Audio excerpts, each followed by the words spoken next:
मैं फिर से आपके लिए वीडियो लेकर आई हूँ। और कल जो हमने पढ़ा था मुद्रा के बारे में कि मुद्रा क्या है, उसको क्या कहा जाता है, किस भाषा के शब्द से उसकी उत्पत्ति हुई और वर्तमान स्वरूप में आते आते किन किन पड़ावों को उसने पार किया। तो हमने ये सब जाना कि पहले वस्तु विनिमय होता था, फिर कागजी, फिर सिक्कों की ढलाई शुरू हुई, फिर कागजी मुद्रा अस्तित्व में आई और वर्तमान में ई बैंकिंग के द्वारा सब कुछ अब बहुत ईजी हो गया है। तो आज हम जो कल मैंने आपसे चर्चा की थी उसी को एक चार्ट के माध्यम से आज आपको समझाने का प्रयास करूंगी कि आप उसको इंटरकनेक्ट करके समझना शुरू करें। ठीक है, जैसे कि मैंने कहा था वस्तु विनिमय प्रणाली थी, तो वस्तु विनिमय प्रणाली में तो वस्तुओं का आदान प्रदान होता था और उसी क्रम में पदार्थ मुद्रा। तो पदार्थ मुद्रा में आप देखेंगे क्या क्या चीजें आती हैं। तो इसको भी दो भागों में बांटा गया है। एक तो है उपभोग की वस्तुएं, वस्तु विनिमय प्रणाली में हम पदार्थ मुद्रा पढ़ रहे हैं। तो पदार्थ मुद्रा वो होती है कोई पदार्थ के बदले हम दूसरा पदार्थ ले लें। ठीक है, तो वो है, जैसे उसमें दो तरह की चीजें होती है। एक तो है उपभोग की वस्तुएं जैसे कि खाद्यान्न है, नमक है, मछली है, पशु है। ये कैसा है? उपभोग, मतलब जिसको हम यूज करते हैं खाने में, है ना। सारी चीजें, पशुओं का दूध काम आता है, उनकी खाल काम आती है, सभी चीजें, मांस भी काम आता है। उसी प्रकार से नमक डेली खाने में डलते ही खाद्यान्न में सारे अनाज आ जाएंगे, है ना। तो ये उपभोग की वस्तुएं आती हैं पदार्थ मुद्रा के अंतर्गत। ठीक, दूसरा है पूंजीगत वस्तुएं।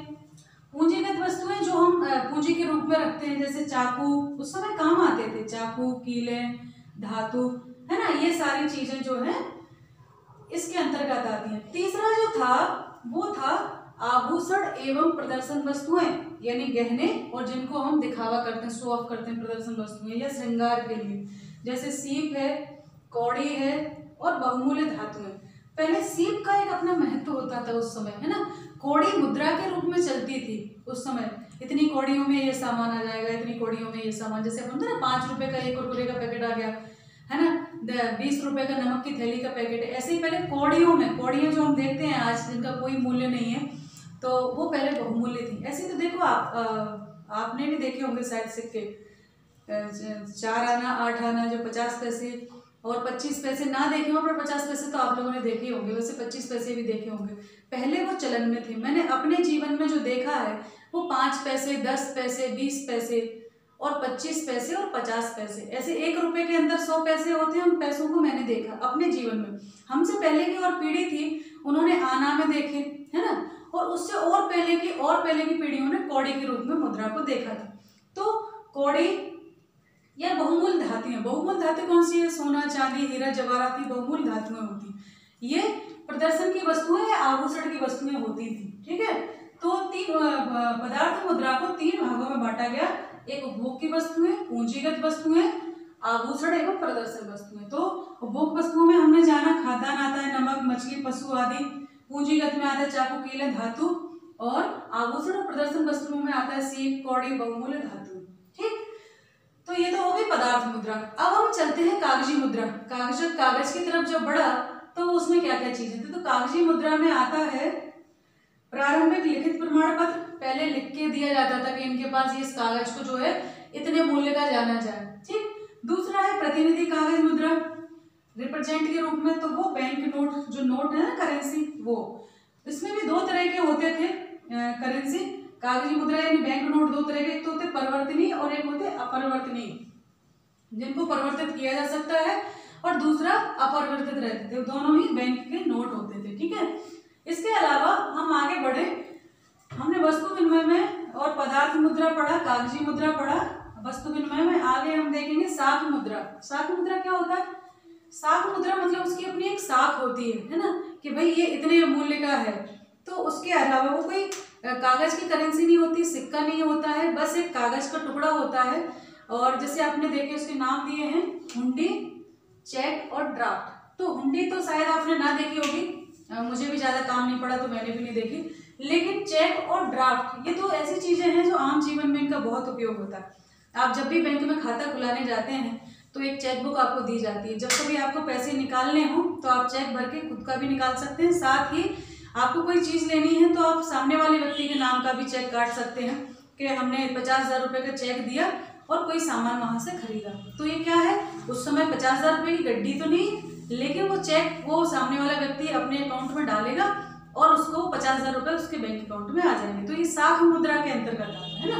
और ड्राफ्ट क्या होता है? ड्राफ्ट का अभी आप छोटे हैं 10वीं क्लास में, जब आप आगे जाएंगे हो सकता है तब तक खत्म हो जाए, पर मैं अपने उसकी बता रही हूँ स्टूडेंट लाइफ की। जब हम लोग थोड़े बड़े हुए, नौकरी के फार्म भरते थे या कॉलेज का भरते थे, तो ड्राफ्ट लगता था फीस के लिए, है ना। ड्राफ्ट, वो ड्राफ्ट जाके जैसे हमें 500 रुपये का उसमें लिखा रहता था, 500 रुपये का ड्राफ्ट स्वीकार। अब तो ऑनलाइन पेमेंट हो जाता है। अब तो हम जाते हैं, जैसे परीक्षा फीस लगती है ना 500 रुपये, 1000 रुपये, जो भी। तो पहले क्या होता था? ड्राफ्ट चलता था, हम लोगों को बैंक जाना होता था, वहाँ हम उतने रुपये जमा करते थे और एक्स्ट्रा कुछ और 20-30 रुपये एक्स्ट्रा जमा करने। जैसे 500 रुपये का ड्राफ्ट बनवाया तो 530, 515, 525 ऐसे रुपये लगते थे, है ना। और वो 500 रुपये का ड्राफ्ट बनता था, बैंक में जाओ फिर बनवाओ, उसका भी एक टाइम होता था, 3 बजे से इतने बजे तक बनेंगे, तो काफ़ी कठिन प्रक्रिया होती थी, है ना। तो वो ड्राफ्ट होता था। अब धीरे धीरे तो इनका भी चलन खत्म हो रहा है, अब तो बड़े बड़े उसमें लगते होंगे पेमेंट में, अब शायद नहीं चलते, अब तो ऑनलाइन पेमेंट होता है। तो अब ई मुद्रा ने स्थान ले लिया। आपका जो युग है वो ई मुद्रा वाला है। आप जाओ और आपने 500 रुपये दिए, ऑनलाइन पेमेंट हो गया, कोई ड्राफ्ट नहीं जमा करना, है ना। फॉर्म भी ऑनलाइन जमा हो रहे हैं। पहले तो हम लोग फॉर्म भरते थे, सारे डॉक्यूमेंट्स लगाते थे और पिंच करके पोस्ट करते थे उसको, है ना, फिर वो वहाँ पहुँचता था। और कई बार दिमाग में टेंशन होती थी, पता नहीं पहुँचा होगा, जो टाइम दिया था अंतिम तिथि से पहले पहुँचा होगा कि नहीं पहुँचा। अब तो हमने लास्ट डेट को भी जाके बैठे कंप्यूटर सेंटर पे, 12 बजे तक का टाइम है और हमने 11 बजे भी अपना फॉर्म सबमिट किया तो कंफर्मेशन आ जाता है, आपकी फीस कट गई और कंफर्मेशन आ गया कि आपका ये एप्लीकेशन फॉर्म जमा हुआ, सबमिट हो गया, है ना। अपने को तुरंत पता चल जाता है कि हमारा फॉर्म सबमिट हो गया, यानी हमें प्रवेश पत्र जरूर आएगा परीक्षा के लिए। पहले बहुत सारी चीजें थी, तो अब चीजें इतनी आसान हो गई हैं, धीरे धीरे विकास होता है। तो ये हम साख मुद्रा पढ़ रहे थे, तो उसमें हुंडी, चेक और ड्राफ्ट अगर आपके पास आए, साख मुद्रा क्या है, उनके नाम लिखिए, तो आप इन तीनों को लिख सकते हैं और एक्सप्लेन भी कर सकते हैं। चेक तो आप जानते ही होंगे, है ना। अब आते हैं प्लास्टिक मुद्रा। प्लास्टिक मुद्रा में 2 चीजें आती हैं, क्रेडिट कार्ड और एटीएम। तो क्रेडिट कार्ड अभी आप नहीं जानते, पर एटीएम जानते होंगे। आपने अपने पेरेंट्स का, भाई बहन का, किसी का देखा होगा, हो सकता है आपका भी हो। वैसे 10वीं के कम ही बच्चे बैंक खाते तो खुले हैं, पर एटीएम होना अभी शायद संभव नहीं है, पर बहुत से लोगों के पास होता है। तो ये दोनों प्लास्टिक मुद्रा, प्लास्टिक का कार्ड ही तो होता है हमारे पास, कोई पैसे तो नहीं होते, लेकिन उसके अंदर हमारे बैंक खाते में जितने भी पैसे होते हैं हम कितने भी निकाल सकते हैं, जितने अंदर जमा है उतने तक, उससे कम भी निकाल सकते हैं और उसके बराबर, ठीक। तो ये प्लास्टिक मुद्रा हो गई। आगे हम चलते हैं, जो कागजी मुद्रा है उसको हमने जाना, साख मुद्रा को जाना और प्लास्टिक मुद्रा को जाना। तो ये मुद्रा के रूप हैं विभिन्न, है ना, ये विकास का क्रम है। आगे हम चलते हैं, मुद्रा की परिभाषा और कार्य, ये भी हम जानेंगे इसी वीडियो में। तो मुद्रा क्या है? जिससे किसी चीज को खरीदा बेचा जा सके, है ना। जैसे कि हमारे पास जो है क्या है, जैसे आप किसान परिवार से ज्यादातर बच्चे होते हैं हमारे शासकीय विद्यालयों में, तो हमारे पास गेहूं का उत्पादन हुआ और हमने गेहूं बेचा, 1 क्विंटल गेहूं जो है 2000 रुपये का बिका, तो उससे हमें पैसे मिले, ठीक है। वहीं दूसरा व्यक्ति जिसके यहाँ गेहूं का उत्पादन नहीं होता है, लेकिन खाने के लिए गेहूं तो सभी को चाहिए रहता है, तो उन्होंने क्या किया, 1 क्विंटल गेहूं खरीदा और उसका हो सकता है दुकान वाले को 2100 रुपये, 2200 रुपये, जो भी, है ना, उतने में ले लिया। तो क्या हुआ, ये मुद्रा के द्वारा एक व्यक्ति ने अपना वस्तु बेची, दूसरे व्यक्ति ने वस्तु खरीदी, है ना। अब हम चलते हैं मुद्रा की परिभाषा।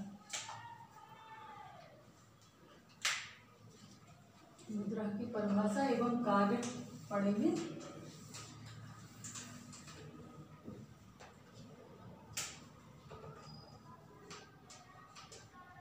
मुद्रा की परिभाषा, तो परिभाषा में आप देखो बहुत सारी परिभाषाएं दी हैं। तो मुद्रा की परिभाषा हम जानेंगे, अलग अलग राइटर्स ने अलग अलग दी है, लेकिन यहाँ मैं लिख रही हूँ प्रोफेसर मार्शल के अनुसार, मुद्रा में वे सब वस्तुएं सम्मिलित हैं जो किसी समय अथवा स्थान पर बिना किसी संदेह अथवा जांच के वस्तुओं एवं सेवाओं को क्रय करने और व्यय का भुगतान करने के रूप में स्वीकार की जाती हैं, ठीक है। तो इसके अंदर वे सब वस्तुएं सम्मिलित हैं, चाहे वो वस्तु हो या कोई धातु का टुकड़ा हो, है ना, वे सब चीजें हैं जो किसी समय अथवा स्थान पर, पहले के समय में इनको गायों को, बकरी को, यानी इन चीज़ों को मुद्रा के रूप में प्रयोग करते थे। फिर धातुओं के सिक्के, और वर्तमान में कागजी मुद्रा, और आज तो बिल्कुल ई बैंकिंग के माध्यम से, है ना, इतने मूल्य हमने भुगतान कर दिए। तो बिना संदेह के उनका क्रय विक्रय किया जाए वस्तुओं का, और व्यय का भुगतान किया जा सके, उसको क्या कहते हैं? मुद्रा कहते हैं। ठीक है, अब हम कार्य देखेंगे तो मुद्रा के विभिन्न कार्य हैं वर्तमान में मानव जीवन में, तो हम कुछ पे चर्चा करेंगे। पहला तो है विनिमय का माध्यम। विनिमय मतलब लेन देन, विनिमय का माध्यम है।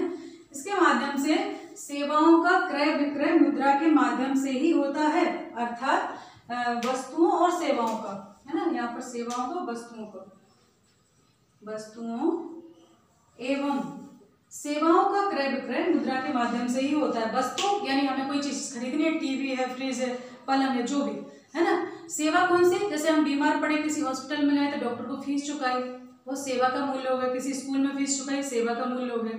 तो मुद्रा के माध्यम से ही होता है। कोई व्यक्ति अपनी वस्तु बेचकर मुद्रा प्राप्त करता है, और कोई व्यक्ति अपनी उसी मुद्रा से अपनी कोई वस्तु बेची और उससे कोई दूसरी वस्तु खरीद ली। जैसे कि किसान होता है, अपना अनाज बेचकर मुद्रा प्राप्त करता है ना, पैसे आते हैं, और उससे फिर वो अन्य चीजें खरीदता है, किराने का सामान हुआ, कुछ गाड़ी हुई, कुछ भी, कपड़े, है ना। तो ये मुद्रा का काम है, विनिमय का माध्यम है। उसके अलावा दूसरा जो है मूल्य का मापन, यानी कोई जो मुद्रा है उसका मूल्य कैसे जानेंगे अपन किसी चीज का। जैसे 1 क्विंटल अनाज है, मैंने उदाहरण दिया था, तो वो 1 क्विंटल का मूल्य कितना होगा? वो मुद्रा के माध्यम से ही होगा कि 2000 रुपए का या 1500 रुपए का। तो उसका मापन उसी के माध्यम से होता है ना, अन्य कोई वो नहीं है साधन जिसके माध्यम से उसका मापन किया जा सके। ठीक है, तो दूसरा जो पॉइंट है अपना कार्य है वो है मूल्य का मापन। मूल्य का मापन, इसमें हम लिखेंगे कि प्रत्येक वस्तु एवं सेवा का मूल्य जो है मुद्रा में ही होता है। प्रत्येक वस्तु एवं सेवा का मूल्य मुद्रा में ही होता है ना। अब जैसे हम कहें मुद्रा में ही होता है, जैसे कि हम कहें, अभी मैंने उदाहरण दिया था गेहूं का, बार बार दे रही हूँ, किसान परिवार से ज्यादा बच्चे हैं, कि कोई गेहूं कितने रुपए क्विंटल? 1 क्विंटल या 1 किलो 2 रुपए का मिलेगा।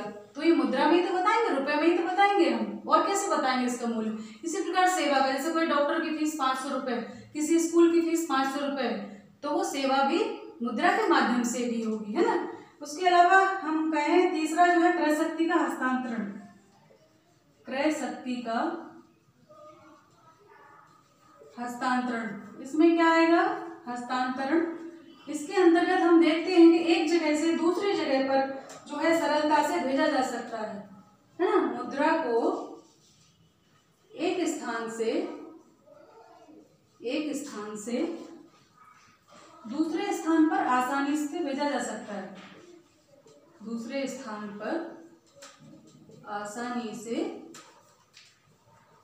भेजा जा सकता है ना। कैसे? हम दे भी सकते हैं करेंसी उसको हाथ में, उसके अलावा बैंक के माध्यम से, है ना, भेजा जा सकता है। तो हम बात करेंगे bank draft, cheque, money order आदि के द्वारा। कैसे? बैंक ड्राफ्ट के द्वारा, चेक, है ना, मनी ऑर्डर, इसके द्वारा जो है हम एक स्थान से दूसरे स्थान पर, वर्तमान में तो मोबाइल से ट्रांसफर हो जाता है दूसरे खाते में, है ना, लोगों को पैसे मिल जाते हैं और वो वहां दूसरे स्थान पर निकाल कर और अपना कोई भी वस्तु खरीद सकते हैं। तो क्रय शक्ति का हस्तांतरण हो जाता है। तीसरा है क्रय शक्ति का संचय। चौथा है हमारा क्रय शक्ति का संचय। इसका क्या अर्थ हुआ क्रय शक्ति के संचय का? यानी लोग जो है इसमें बचत भी करते हैं, है ना। विपरीत परिस्थिति, भविष्य में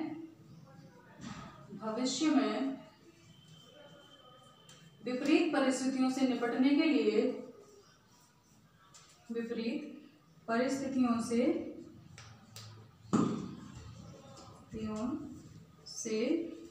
निपटने के लिए मुद्रा का संचय भी किया जाता है। संचय मतलब इकट्ठा करना, संचय भी किया जाता है ना। यानी हमें होता है ना कि एक तो होता है कि हमारी आमदनी 10,000 रुपये पर मंथ है, तो हम उसमें से अगर 7,500 खर्च कर रहे हैं तो 2,500 या 500 जितनी जैसी कैपेसिटी हो वो बचा के रखते हैं। पहले कैसे रखते थे, जमा कर देते थे, कहीं गाड़ देते थे धन को, अब बैंकों में जमा कर देते हैं। नहीं होता है तो क्या करते हैं, इकट्ठा कर लेते हैं, एक बैंक में लॉकर में रखते हैं, है ना, चीज़ों को इकट्ठा करके। तो ये संचय की प्रवृत्ति भी बढ़ती, जिससे भविष्य में कभी ऐसी स्थिति आए कि हमारे पास आर्थिक कोई साधन ना हो तो उस मुद्रा के द्वारा हम अपना जीवन यापन कर सकें। तो ये मुद्रा की परिभाषा, मुद्रा के कार्य और उसके रूप हमने देखे। आगे अगले वीडियो में और उससे आगे बढ़ेंगे, तो ध्यान रखिए, पढ़ाई करते रहिए। मैं आपके साथ हूँ। नमस्ते सभी को, धन्यवाद।